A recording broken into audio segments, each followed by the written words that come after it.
देखो, ये वीडियो मैं थोड़ा अलग बनाने वाला हूँ। इसमें बहुत सारी चीज़ों पर मैं बात करने वाला हूँ, लेकिन उससे आप मुझे जज मत करना कि मैं एक आस्तिक न होकर के नास्तिक हूँ, या फिर आप ये सोचो कि मैं एक ईश्वरवादी न होकर के अनीश्वरवादी हूँ। ऐसा नहीं है। मैं आपसे पहले ही क्लियर कर रहा हूँ कि मैं भी एक आस्तिक हूँ, मतलब ईश्वर में आस्था रखता हूँ। ठीक है। अब अपन क्या टॉपिक है उस पर बात करते हैं। एक समय था जब दुनिया पूरी भगवान को मानती थी या ईश्वर को मानती थी। इस उस काल को उस समय कहते थे ईश्वरवाद, मतलब एक ऐसी विचारधारा जो ईश्वर को मानने वाली थी। ठीक है। ईश्वर को इम्पोर्टेंस देती थी। उस विचारधारा में क्या है कि पूरी दुनिया ईश्वर को ही मानती थी। कोई भी कहीं पर भी कोई भी महाद्वीप में एक सिर्फ ईश्वर की धारणा चलती थी। उस समय क्या है कि यूरोप में भी ईश्वर का प्रभाव अधिक था। वहाँ पर ईसाई धर्म का इतना प्रभाव बढ़ गया था कि वहाँ पर आपको पता है डार्क एज कहा जाता है, वहाँ का एक अंधकार का युग। आपने पढ़ा होगा हिस्ट्री में कहीं पर। अंधकार का युग क्या था पता? वो ईसाई धर्म के प्रभाव की बात कर रहे हैं वहाँ पे।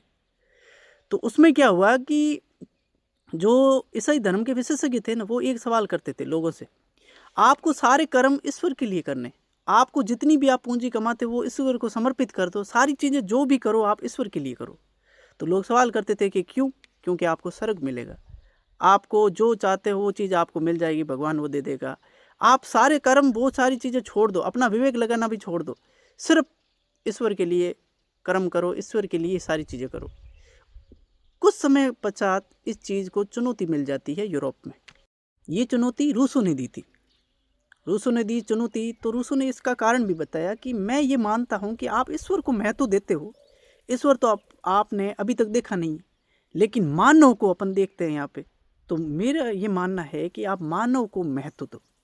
मानव का जीवन कैसे अच्छा बनाया जाए, कैसे बेहतर किया जाए, इसके लिए कार्य करना चाहिए हर व्यक्ति को, हर समाज को। तो इसके लिए करे तो करे क्या? तो रूसों ने कहा मैं मार्ग बताता हूँ, मैं सिद्धांत देता हूँ, उस पर काम करो, मानव का जीवन अपने आप अच्छा हो जाएगा। तो फिर बताओ। तो उन्होंने 3 सिद्धांत दिए: स्वतंत्रता, समानता और बंधुत्व। स्वतंत्रता में उन्होंने ये कहा कि व्यक्ति को परिवार और समाज में जो सपना वो व्यक्ति देखता है, जो वो ख्वाब देखता है, जो वो गेम खेलना चाहता है, जो वो पढ़ाई करना चाहता है, उसे वो करने दो, स्वतंत्र छोड़ दो पूरी तरह से। समानता में उन्होंने ये कहा कि किसी भी प्रकार का भेदभाव नहीं होना चाहिए, सारे लोगों के साथ सम्मान व्यवहार करो। और तीसरा था बंधुत्व। बंधुत्व में उन्होंने कहा भाईचारे का व्यवहार होना चाहिए, आप ऐसे लड़ो मत, झगड़ो मत, सारों के साथ अच्छा व्यवहार करो।